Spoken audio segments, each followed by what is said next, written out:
Hello everyone, welcome back to my series narrating the libretto of the Protomen's rock opera loosely based on Capcom's Mega Man. If you have not yet watched my video on Act 1, I do hope that you will, but as Act 2 serves as a prequel, I'll let you decide in which order you want to watch. Once again, I do not own any material in this video and it will not be monetized. All music and visuals are the sole property of their respective owners, namely the Protomen themselves and Sound Machine Records. But I would also like to give credit to Casper Newbolt and John DeLuca for their amazing production design and art. And one last shout out to Stephie for hosting scans of the libretto and letters. Without further ado, I present Act 2, The Father of Death. My dearest Emily, tonight will mark the end of a lifelong dream of mine. The completion of a labor I began as a child, even before I knew the words for it, before I knew the ways to accomplish such a task. And even now my heart is heavy with dread. I fear I've built a great and powerful evil, or rather, together, Albert and I have built it. I know that I am to blame. I allowed Albert to persuade me to change the designs. I allowed this perversion of my course. This new machine that we've built is unlike any I ever imagined. It looks like a man. A lifeless steel man. Albert convinced me that even with the new geological unmanned terraforming system we designed, the task of extracting the ore is still too dangerous for a human. He plans to completely replace human workers in the mining sector. The idea of displacing so many men, the annihilation of countless jobs in the name of safety seems an unbalanced trade-off. What is worse, the latest prototypes have been revised to carry small firearms. Emily, I fear that I have put you and this entire city in danger. I will speak to him tonight on the matter. Perhaps I can persuade him to scrap the whole project. In the meantime, please be careful. This world is getting darker all the time.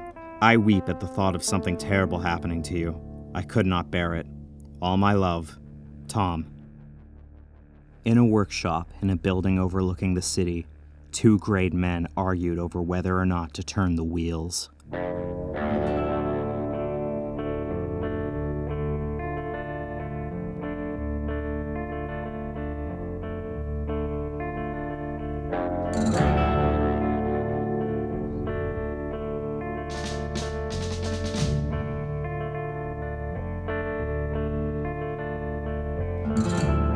My father worked the mines till the day it took his life.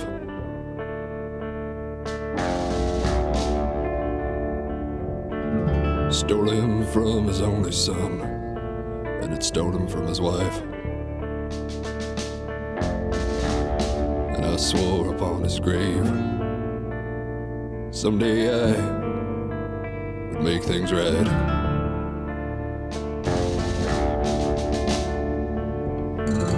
So I learned how to bend steel, I learned how to make it move.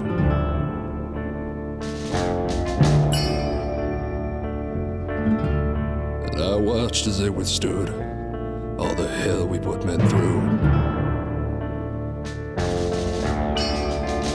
With hands of iron, there's not a task we couldn't do.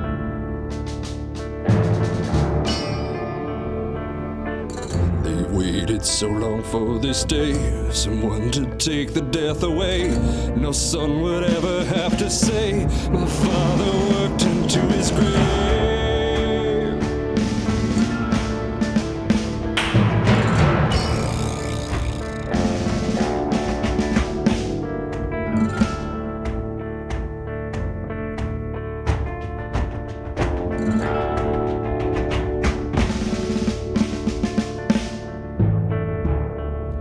Listen to yourself, then listen carefully to me.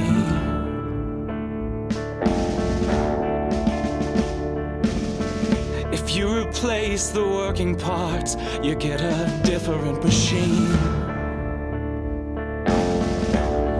The man who turns the wheels, they will follow anywhere he leads.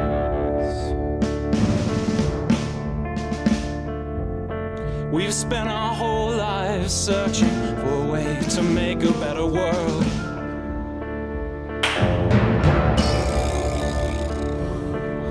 Giving everything to them, asking nothing in return. Well, here it is. is a chance to take back everything we've earned.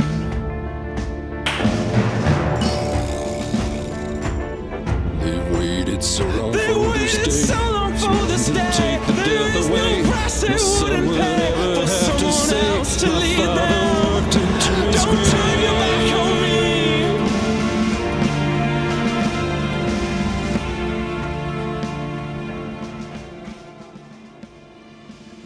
Light walked slowly to the window overlooking the city. He knew he had no choice but to turn on the machines. They'd come so far. To turn back now would be failure. Failure of his promise to the city. Failure of his promise to his father. Failure of the promise he'd made to himself.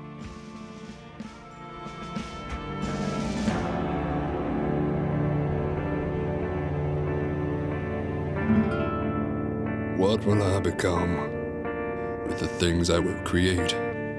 I never said that men should bow. I never said that men should break. I only want what's best. The one I love, she works so hard, works her fingers till they bleed. Some of the pain that she endures bring a strong man to his knees. I only want to help.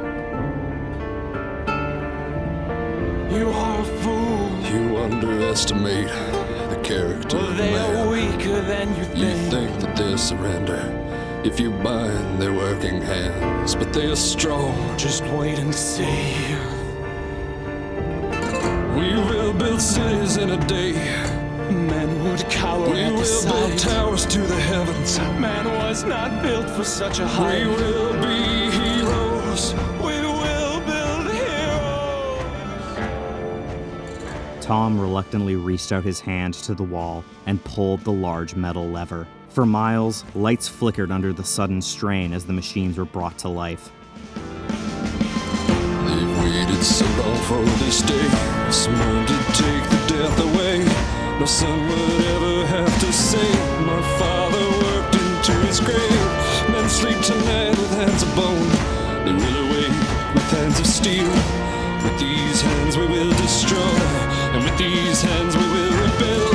And we will stand above the city, rising high above the streets.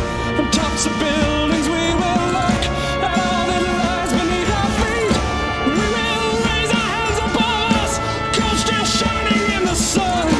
With these hands that will not bleed, my father's battle will be won.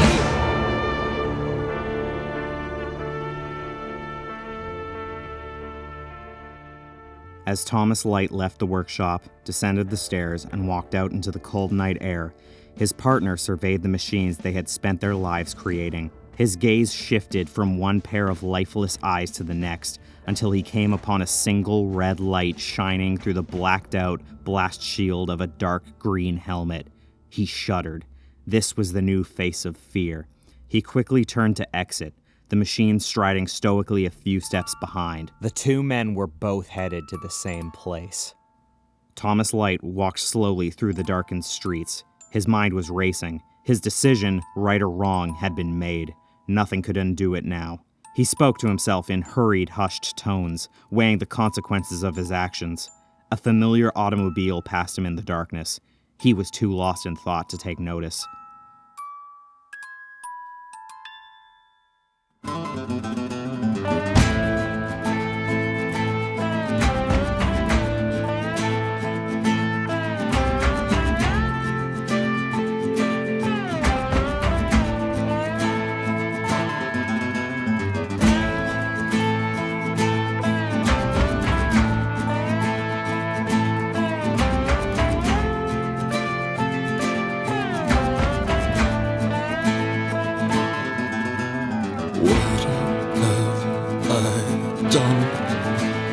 Though I did not pull the trigger, I built the gun that he holds in his hand.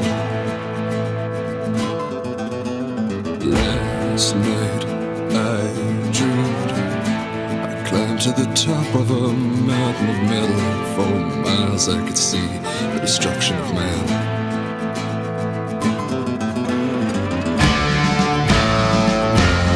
I will not be the father of death.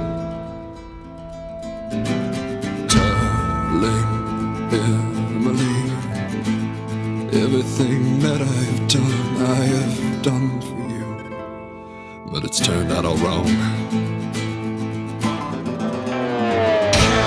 I take it back? Can I turn off this machine before it destroys everything that I've loved? I will find a way to make this right. I will find a way, Emily. I will not be the father of death. Emily Stanton climbed the stairs to her beloved's apartment, a folded letter in her hand. Tom had been so busy with his work these last few months, they'd barely seen one another. This, instead, was how they'd communicated.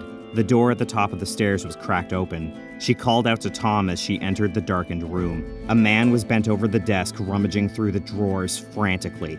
It was Albert Wily. He turned, startled, and looked at Emily. The hint of a smile crossed his face. He motioned, not at Emily, but at the figure standing in the shadows behind her. The machine shut the door obediently.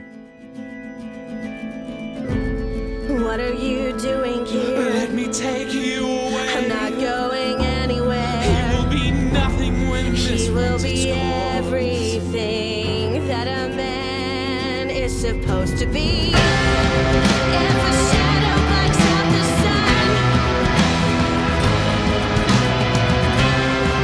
if it stays till the sun is set, if the sun never shows its face again,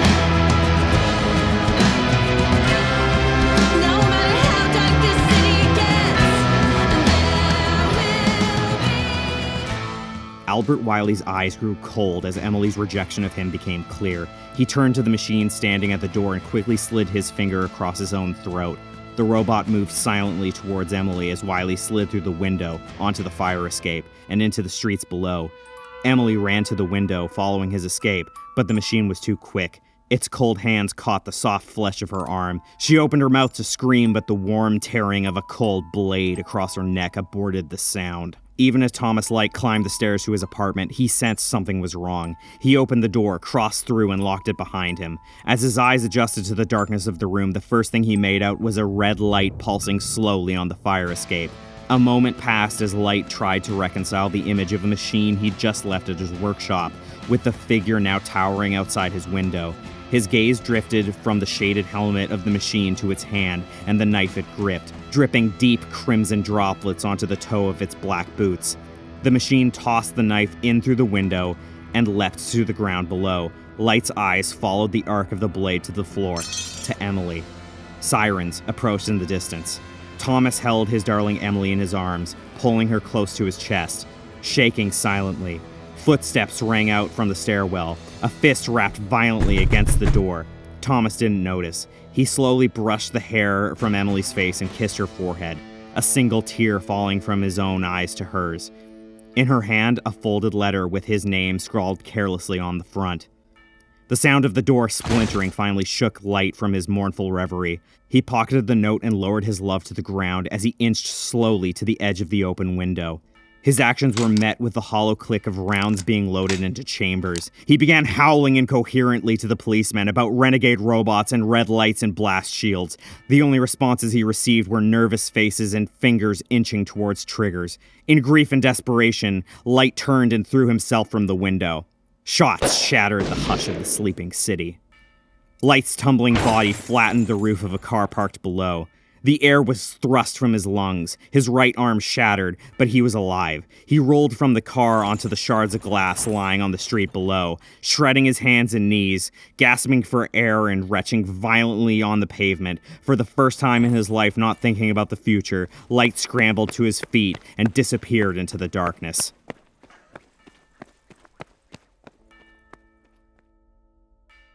Hours later, from the broadcasting room of the tower at the center of the city, Albert Wily was born for this moment. He answered the reporter's eager questions about the disappearance of his partner calmly and evenly with a story he'd rehearsed. Inside, he was teeming with contempt for these men who were turning the story from the real headline. The unveiling of his newest marvel, a giant telescreen just above their heads, mounted to the top of the building, would, within minutes, broadcast information non-stop to every citizen of the city. No matter. Soon these men and their questions would be obsolete. He reluctantly turned his own statements to the media frenzy at hand.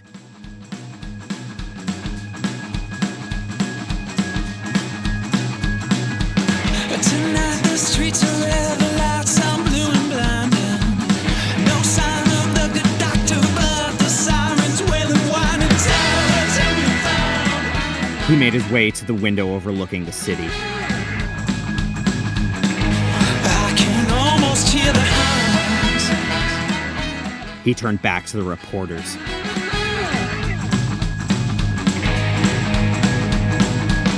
What kind of man built a machine to kill a girl? No, he did not use his hands like us, my man. He used a tool, but just the same. Can you question his blame? Doesn't matter. Now listen. The good doctor has to pay. Stepping away from the throng of reporters, he looked at the digital countdown above the nerve center of his broadcasting controls. He whispered quietly to himself. When I say he was a monster, when I set fire to his name, it does not matter where you hear it from, whether truth or lies, get said all the same. Glancing once again at the countdown, he spoke plainly to the reporters. Whatever's on the table, please. 1 minute, 46 seconds until the broadcast would begin. Wily shut the door on the tumult of voices continuing to shout questions after him. He walked down the empty hallway and around a corner and into the studio adjacent to his control room. A pane of double-plated glass sealed out the bedlam of the reporters. He watched as their mouths continued to hurl impotent questions. In the silence of the studio, he didn't bother trying to make out what they were saying. His eyes focused on a blinking red light above the digital countdown. He spoke aloud. His words bounced off the soundproofing glass. The cameras weren't yet rolling. The microphones were not yet active. His words went unheeded for the last time. There is a flame that I've been fanning, there is a fire waiting to catch, there is a hell that has been building from the moment we first met. If there ever was a time, if there ever was a chance to undo the things I've done and wash these bloodstains from my hands, it is past and been forgotten. These are the paths that we must take, cause you and I, Tom, we are men, and we can bend and we can break. If you think that you can run, if you think that you can stand, will you forget who turned this city on? You forget who plugged this city in. 30 seconds to air.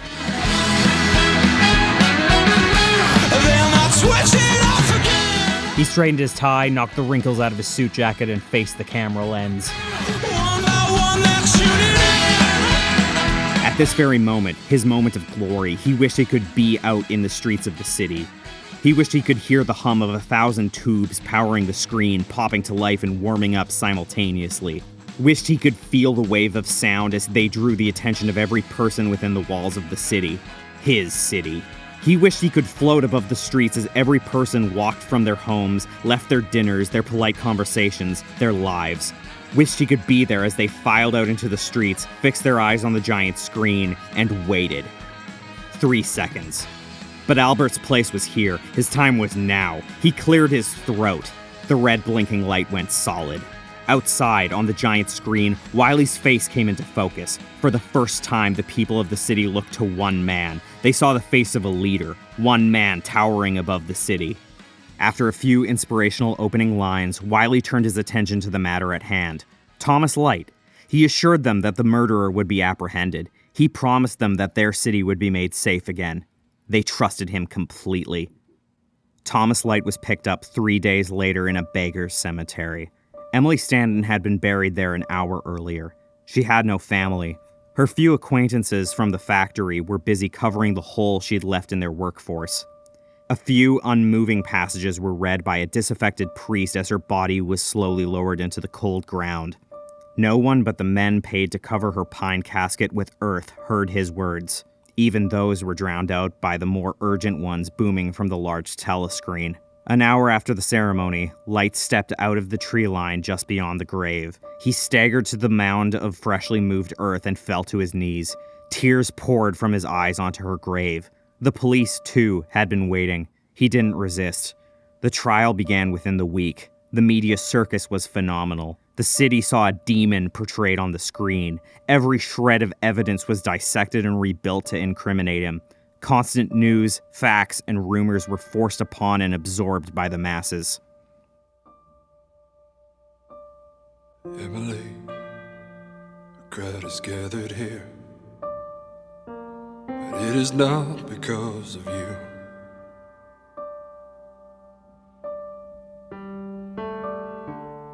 Emily, the taste of blood in their mouths, I can't imagine what they'll do, but it doesn't matter what they'll do to me.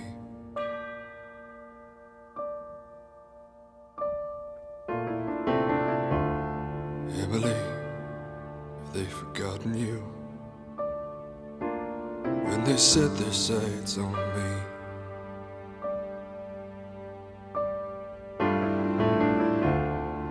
They will hang me from the road tonight. Will you be waiting there for me? Will our souls remember where we said we'd meet? On the way out of this town, I'm leaving one way or the other, Emily. There's nothing left here for me now.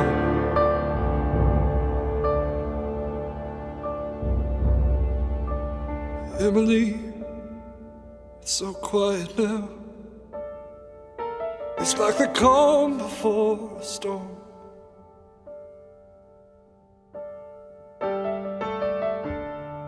They will punish me for what he did to you, but either way it's all my fault, 'cause I made the man who laid his hands on you.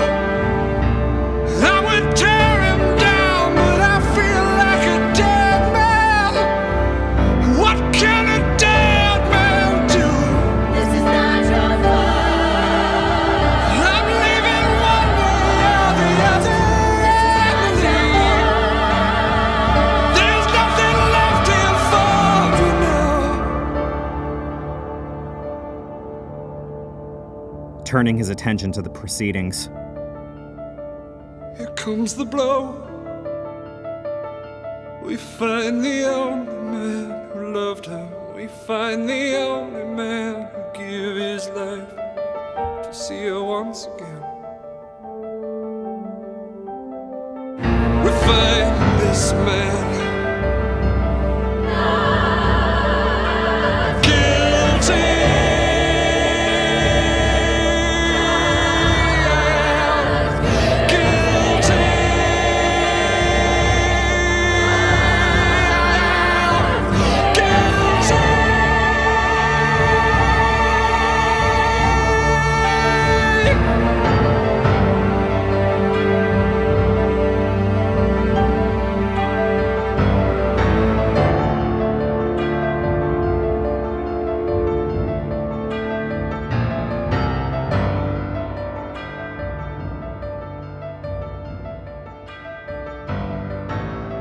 the judge entered his chambers. The lawyers and jury filed out of the courtroom, leaving Light, a free man, sitting silently behind the defendant's table.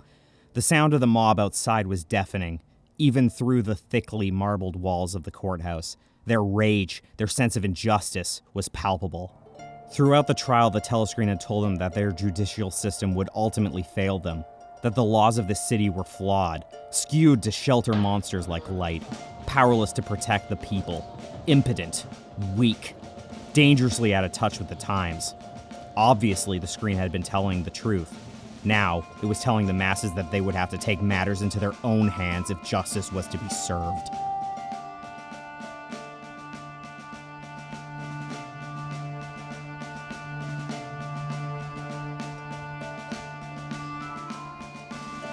A small contingent of policemen nervously escorted Light to the door of the courtroom and out into the mob.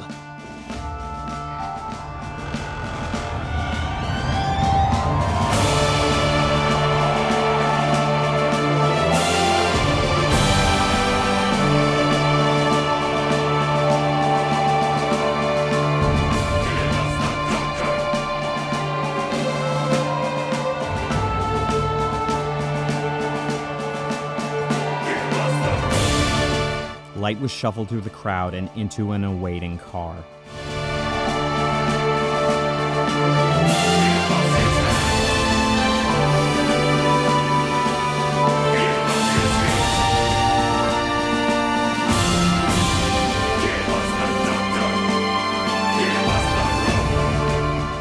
The car maneuvered slowly through the sea of people.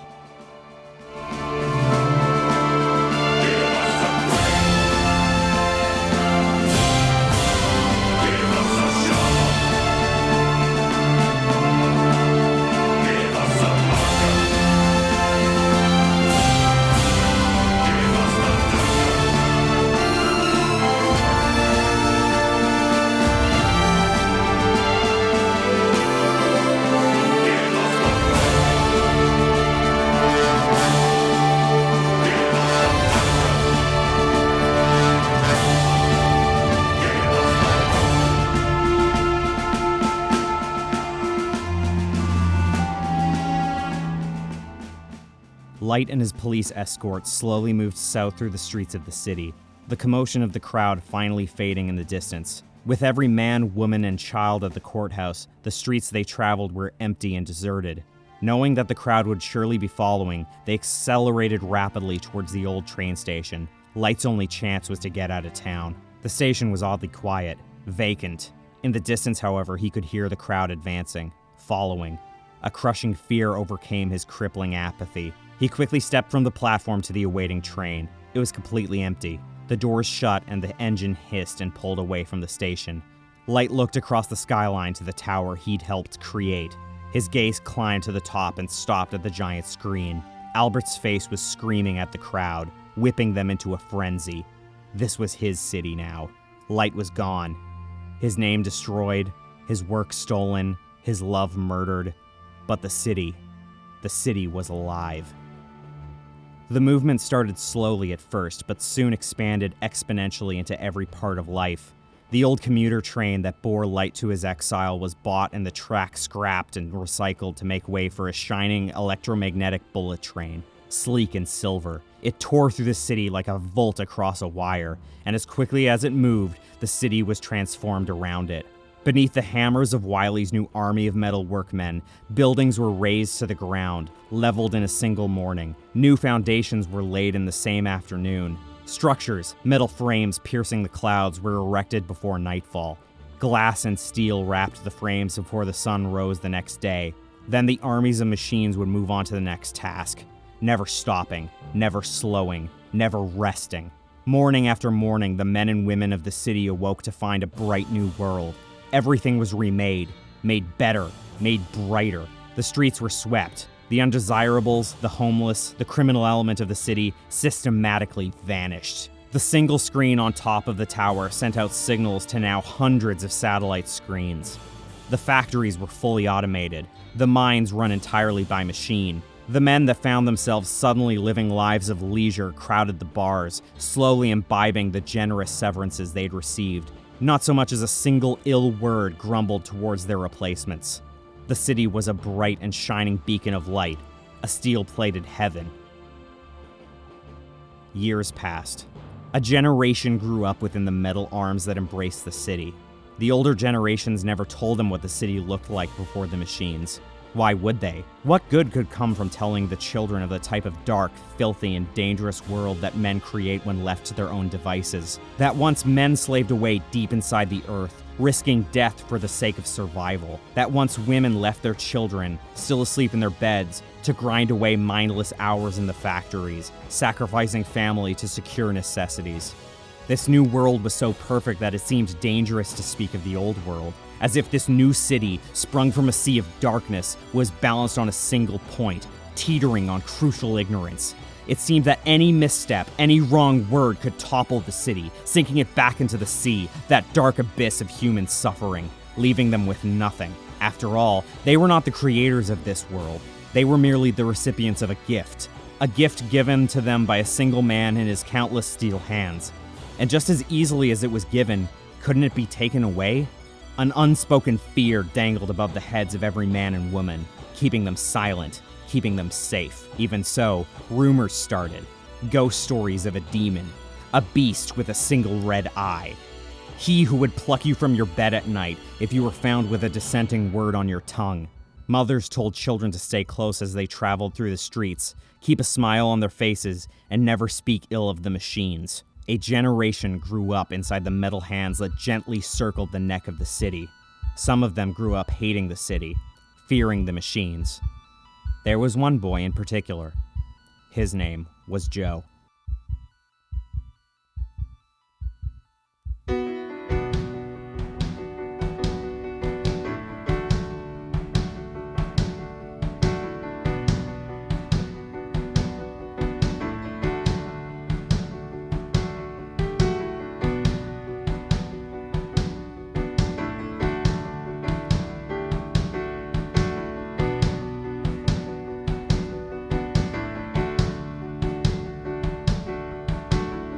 This city doesn't know what's coming. She doesn't feel the heat.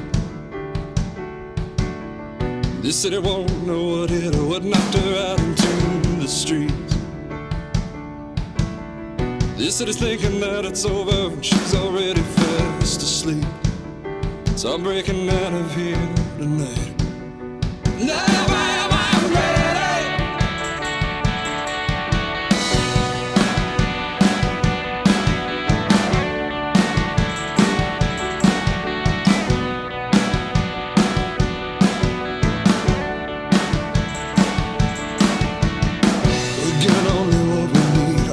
Chance to survive,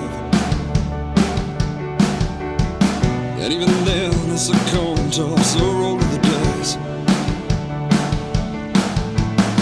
There's gotta be something better, something that feels more alive. So I'm breaking out of here tonight.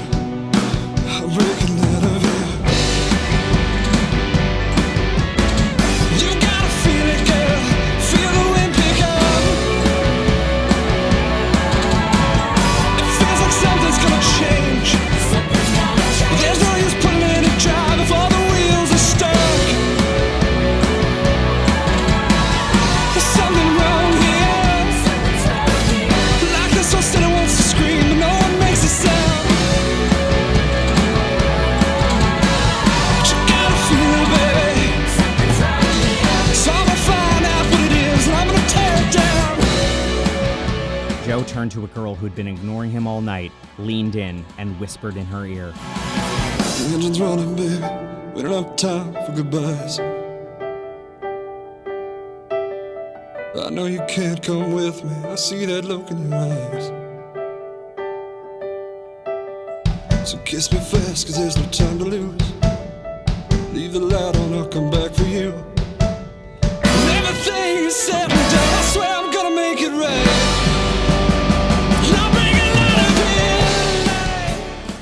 Joe leaned in and stole a quick kiss from the girl. She smiled and made a move to slap him, but he was already out of reach. He kicked the door open and tore out into the dark streets, fire in his blood. He didn't know exactly where he was going, only that he was moving, and moving was something. That the slight breeze against his forehead meant that something was changing. He raised his voice, crying out against the quiet, constant hum of the city.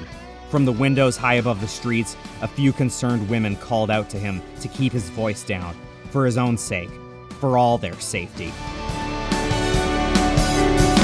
I'm so tired of giving up.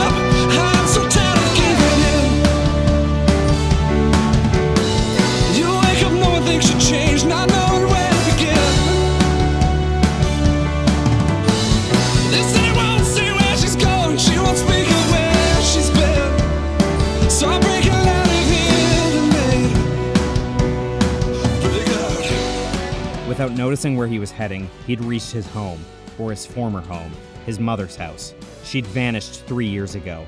He hadn't been back since. His father had been gone now for nearly 10. Heading around back, he made a straight line for a small workshop, set apart from the house. His father's motorbike was there, a relic, a gas engine bolted to an iron frame. He kicked the engine a few times and the bike roared to life. As he turned onto the street and opened the throttle, the sound of combustion savaging the silence of the night air, he could almost make out the sound of the collective gasp let out by the neighborhood. He could almost imagine window after window opening above the street line. Frightened face after frightened face leaning out into the bright glow of the street lamps. Timid voice after timid voice telling him, speaking in unison, a chorus of fear.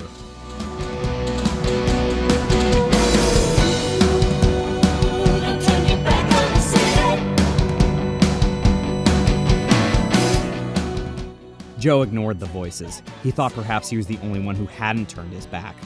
He kicked the shifter. Say a prayer for all the children still sleeping. Third gear. Say a prayer for all the fathers who still remember. Fourth. Say a prayer for all the girls who learn to still live. Fifth. Say a prayer for all the boys who won't surrender. Sometimes I just wanna drive until the streets run out. I wanna burn until there's nothing left to burn about. This city's waiting for a better day. When I get back, there will be hell to pay. If I'm the only one that's still, will I be afraid to fight? Don't bring it out of here. I feel the fever coming on me, burning out of control.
Storefronts gave way to warehouses, warehouses to abandoned factories, factories to the slums of the city.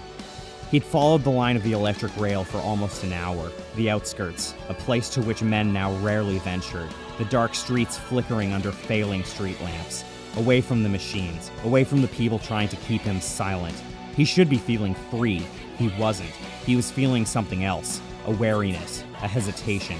Joe let off the throttle. As his father's bike slowed to a crawl, he understood that feeling he'd had ever since he decided to leave the city. That hesitation he'd felt was the knowledge that he was being watched. Watched when he kissed that girl at the bar goodbye. Watched when he left his mother's house. Watched even now, miles from the heart of the city. A face in the shadows.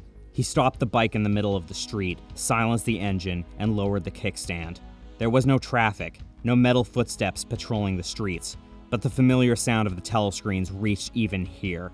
Joe stood watching the face on the screen. It babbled incessantly, but said nothing. Over the sound of the screen, Joe heard footsteps, slow and deliberate, echoing from the darkness of the alleyway.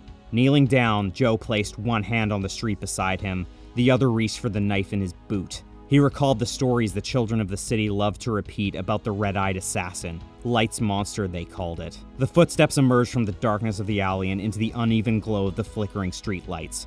Joe stood, his hand loosening its grip on the knife. It was a gray-haired man. Joe was about to speak when the old man lifted a finger and pointed past him, into the darkness. Joe turned to see a single red light pulsing from the depths of the alleyway behind him. I've seen your face in the shadows, And I've seen the face in the places I wasn't meant to be.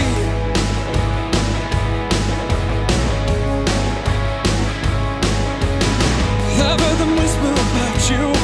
I've heard the men in the bars, and I've seen the women lock the doors at night. Lock your doors tonight. They say your eyes are on fire. They say you'd kill a man for walking the wrong side of the line. Wrong side of the line. But man, they say a lot of foolish things. And in the end, the only words I can find to believe in are mine.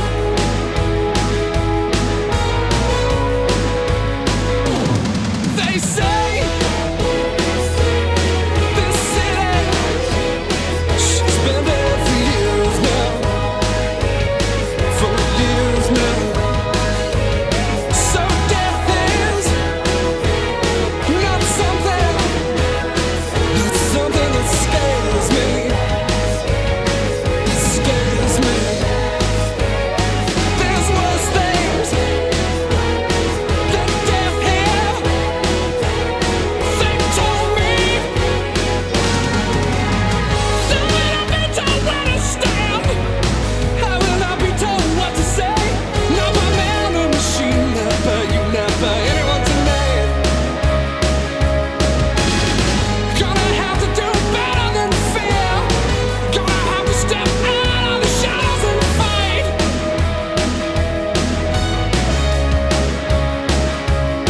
And when they see your face again, they will know what it means to feel dragged out into the light.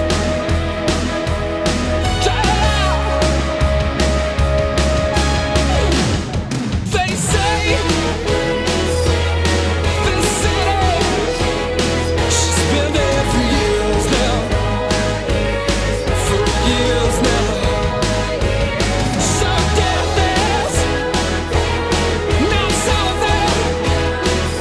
something that scares me. It scares me. So come on, step into the light.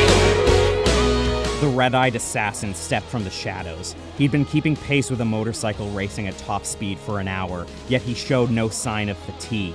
The gray-haired man watched from the alley, tensing visibly as the machine revealed itself. Joe slowly backed away from the bike, deliberately withdrawing towards the gray-haired man in the alley. He stopped as his foot brushed against something solid. The sniper robot's hand never once went for the gun at its side. It leaned in, a large blade clenched in its left fist, waiting for the proper moment. She's been there for years now. For years now. So death is not something that scares me. They circled each other. Scares me. There's worse things than death here.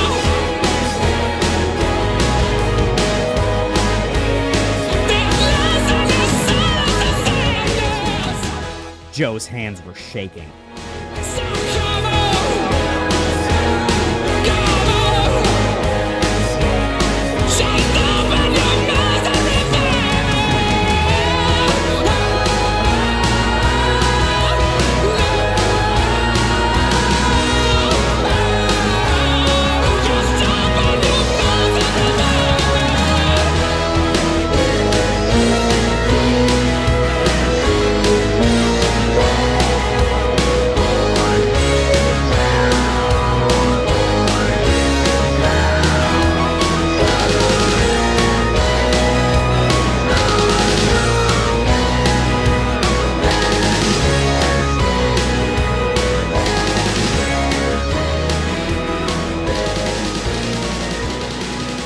Joe leaned forward and charged towards the machine.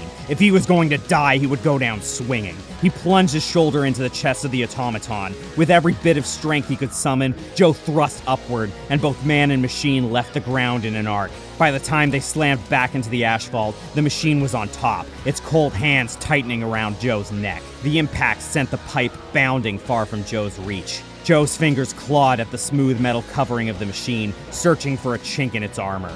His hand found the gun instead. The light of the blast was painful, even through Joe's closed eyes.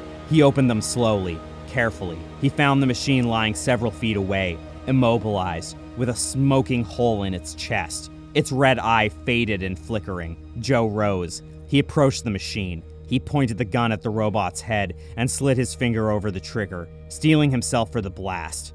The gray-haired man stopped him. The man knelt down, his face inches from the machine's, and spoke, his voice gruff and trembling. "I built this. It's mine to destroy." With surprising speed, his right hand shot to Joe's boot and withdrew the knife. With his left hand, he grabbed the machine by the jugular-shaped electrical conduit at its throat and sliced. A single swift blow. The eye went dark. The machine was dead. The two faced each other in the middle of the street, Joe's labored breaths drowning out the telescreen in the distance. After a moment, the gray-haired man introduced himself. "My name is Thomas Light." Returning to the lifeless machine at his feet, Light motioned for the speechless Joe to assist him. Together, they dragged the remains of the murderer out of sight and into the protection of the alley. Light sheathed the knife into Joe's boot holster and turned back to the machine. He examined the assassin for a few seconds and nodded. With a few deft motions, he detached the dark green helmet from the body of the robot, tossing it to Joe. "Here, try this on."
They made their plans carefully, spending hours on the details. If Joe could reach the main telescreen on top of the tower in the center of the city, Wily's tower, he could take out the central transmitter. He could stop the broadcast going out to the satellite screens. He could stop the broadcast going out to the machines. He could take out Albert's eyes. With Wily blinded, Light could re-enter the city undetected.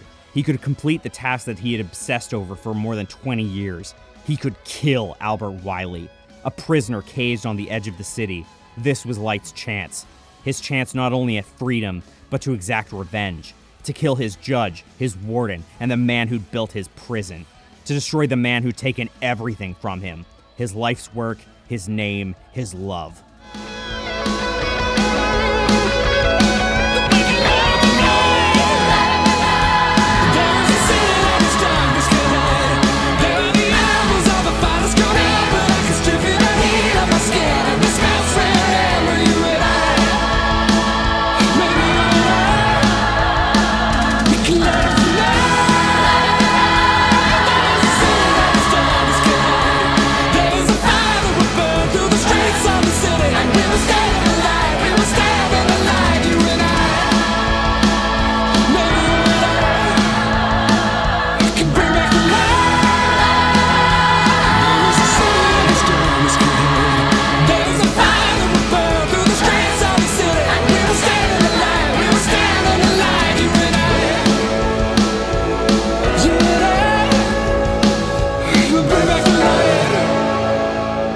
Wily's assassin out of the way, they had a small and rapidly closing window. The sniper robot would soon be missed. Their plan finally secure, Light locked the green helmet under Joe's chin and handed him the bag of explosives. "Go!" he shouted. Joe kicked the motorcycle's engine back to life. He spun the bike and raced towards the city, passing under the cold glow of screen after menacing screen. Reports coming in of an incident in the Outer Rim. Reports of an armed assailant. Reports of a growing threat to public safety. Joe tore through the streets, a missile aimed at the metal spire towering above the city, the great steel arm holding a torch of fear. The giant telescreen was designed to be visible from almost anywhere in the city. The destruction of that screen would be felt by every man and every woman in the city. He thought of the children, how for the first time they would know a world without that screen, without the constant, mind-numbing barrage of misinformation, silence. Had he ever encountered silence? Soon.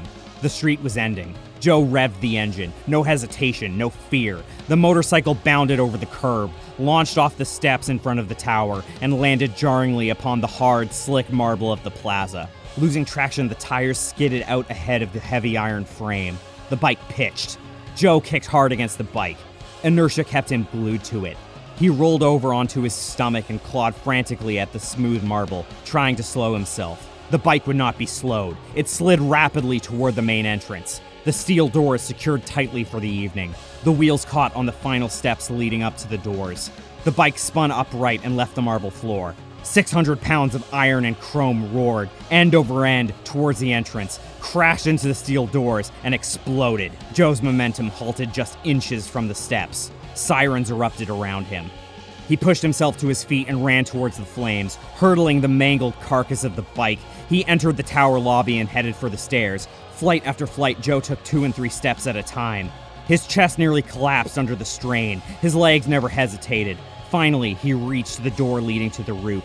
Joe kicked hard and stepped into the cold night air. He had to act quickly. He threw his bag down next to the transmitter. Reaching inside, he wrapped his hands around the detonator. Holding it tightly, he turned and started back to the stairs. He'd taken 3 long strides when the explosion ripped his feet from the tarred roof. Joe didn't hear the explosion.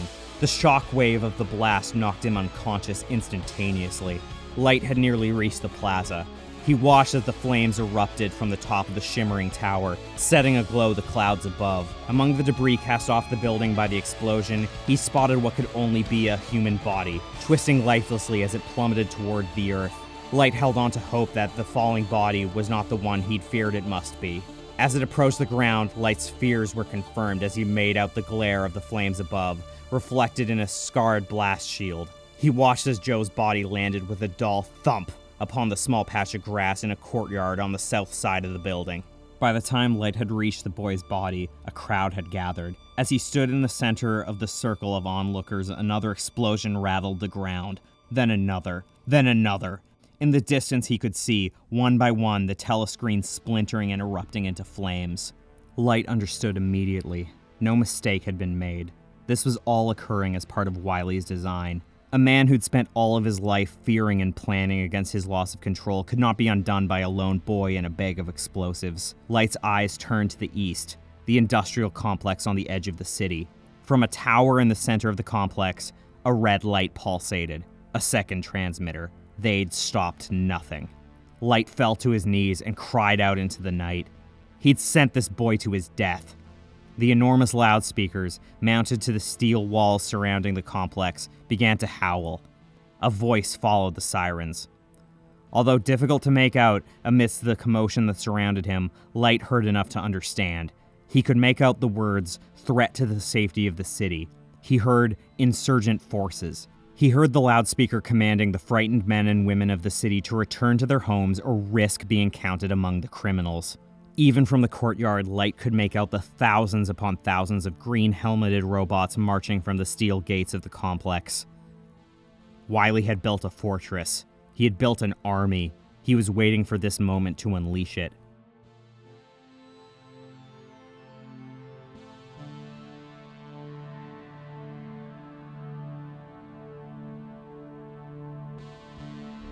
They believe the crowd is gathered here.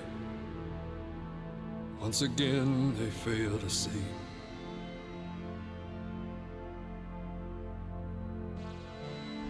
You can't just set the world at someone else's feet and not get trampled underneath.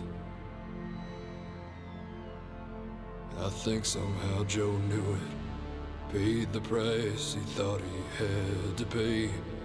But Emily, that debt was meant for me.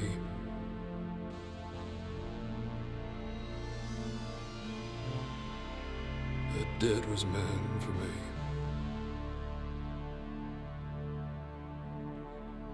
This is not the world my father knew. This is not the world I know he would have wanted me to build. But I can't undo it now. It's like a train, and all its cars are filled with steel.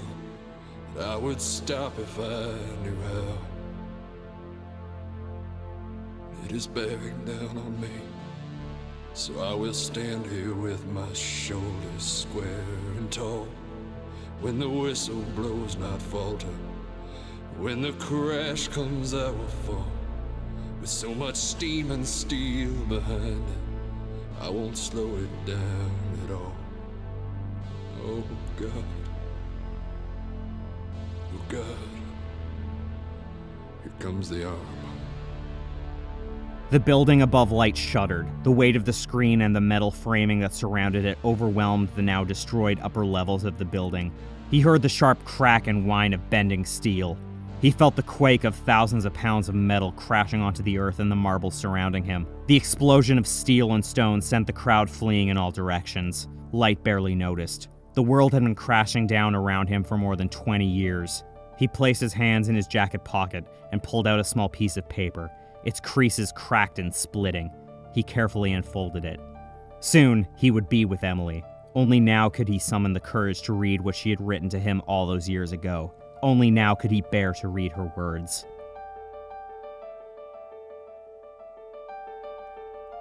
Thomas, please, don't cry for me.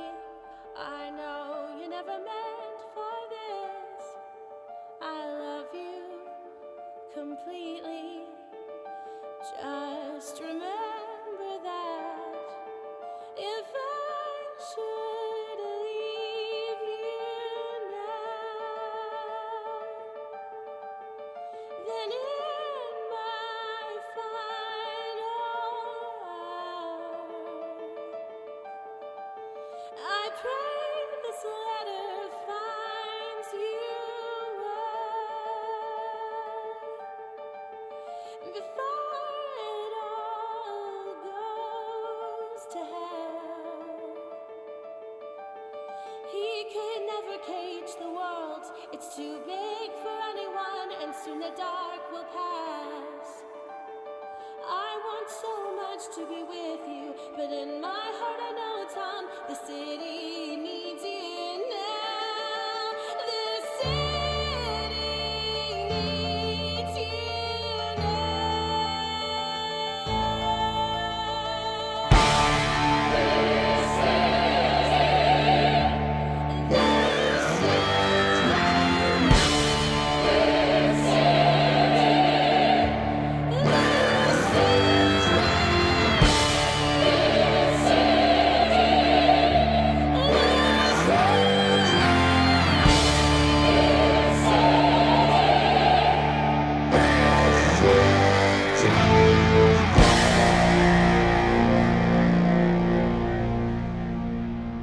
Amongst the turmoil and destruction, he could just make out the screams for help coming from every direction.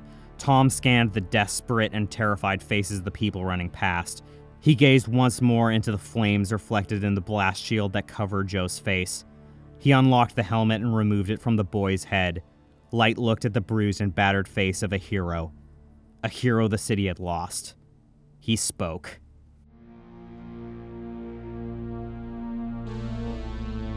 Joe, when you see Emily, tell her to wait for me,